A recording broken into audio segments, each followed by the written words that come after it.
When a person broadens their focus and they start to slow their brainwaves down and move into alpha, by putting their attention on that frequency, on that energy, on nothing, there's an entrainment that starts to happen in the brain, and the brain starts to synchronize.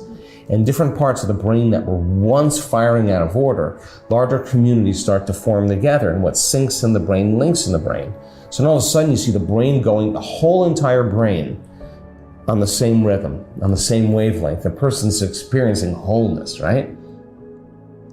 If you could teach a person how to actually allow their body to start to fall asleep, but at the same time they stay awake, that's called theta. And in theta, that's a very hypnotic state. The door between the conscious mind and the subconscious mind is wide open to information. Now here's the relevant part. The person in their meditation is not getting information from their environment. Their eyes are closed. There's music playing in the background. They're not eating, they're not tasting, they're not smelling, they're not feeling and touching. Where's the information coming from? Well, when they move into theta, if their body can move into a light sleep while they stay conscious and awake, and they're suggestible to information, but the information isn't coming from the environment, there's only one other place information can come from. And that's from the field, because everything that's frequency in that field carries information. So when the person puts their attention on frequency, all of a sudden when there's a resonance between the brain, or harmonic between the brain and the field, the brain starts accessing information from the quantum field, and the person has a full-on sensory experience without their senses. They move to another dimension. And when I say full-on sensory experience without their senses, I mean it's more real than this, where we're sitting right now. So think about this. If your senses were heightened by 30% right now, everything you were seeing, everything you were hearing, everything you were smelling, everything you were tasting, everything you were feeling, if your senses were heightened by 30%, your awareness of everything around you would be heightened, right? Awareness is consciousness, and you can't have consciousness without energy. So we see these dramatic changes of energy in the brain. We know the person's connecting, and the arousal is activating a little gland in the back of the brain called the pineal gland that acts like a radio receiver. It literally has crystals in it that's transducing. They call it a transducer. In our brain. Right in the back of your brain. It's transducing like a radio receiver, like a TV antenna. It's taking that frequency and de-encoding it, descrambling it into profound imagery. And the person is all of a sudden in a whole nother space and a whole nother time. And they're not wearing this costume to the masquerade. They're in another world. And so think about this.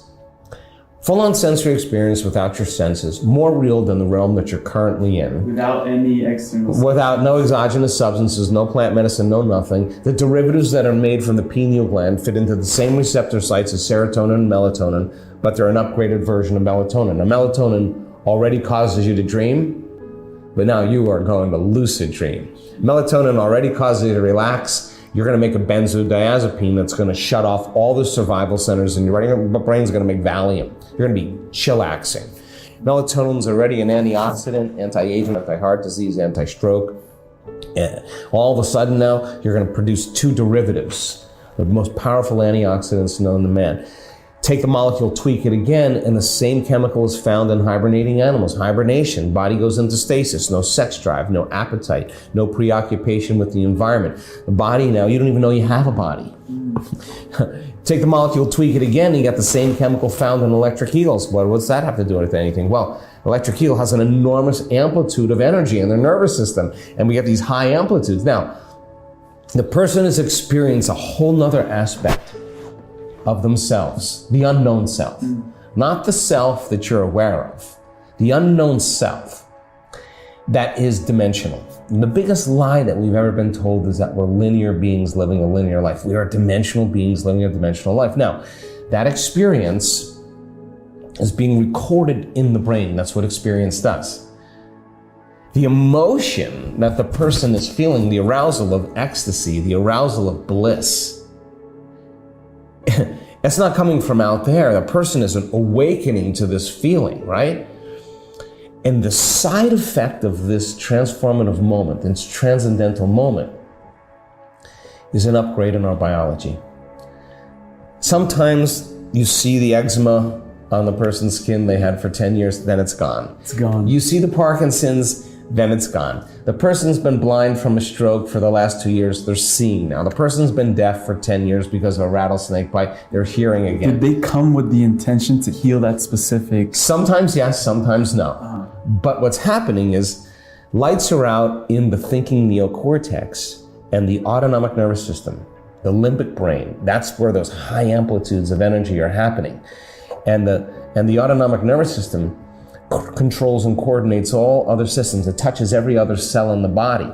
So now you have a faster frequency, a more coherent frequency, and the frequency that's traveling through the autonomic nervous system is carrying information from the field of holism, of oneness, and it's jiggling the cell, and all the cell does is emit more coherent light and information, and the person in that moment is transformed by energy. Energy is informing matter. So now, when that person comes back to their identity, when they come back to Emilio, since experience enriches the brain, and we don't see things how they are, we see things how we are, that inner experience broadens their spectrum of reality. They see things that they never saw before because their brain wasn't wired to perceive it. At the same time, the feeling that they feel, and we've mapped this in the brain, the area of the brain that gets very excited during this moment is an area that creates long-term memories that are associated with love, joy, and bliss. The person is not in any pain at all. And that feeling tends to replace the guilt, the sorrow, the loss, the grief. In one instant, the person feels like they're a different person. So my interest is in demystifying that process. Why? Because science says that we perceive 1% of reality. Now, don't exclude yourself from that formula. You are part of reality. So when the person has this discovery that they're not this person, that there's infinite possibilities that they could live in or exist in, it changes the game dramatically. You cannot go back to business as usual because you're discovering some aspect of yourself that you were unaware of because you were living in three-dimensional reality. So when we've been mapping this in our studies, we now know how to induce the state. We know how to predict it. On a brain scan, I can say, oh, this person's about ready to have a moment, and we can replicate it. And so we're teaching people how to actually access information from the field for that transcendental moment, right? And that's the pineal gland is the connection between the physics of the quantum field and the biology of the brain and body. And it's a latent system in the brain that we teach that once activated can actually really cause a person to have a full-on mystical moment.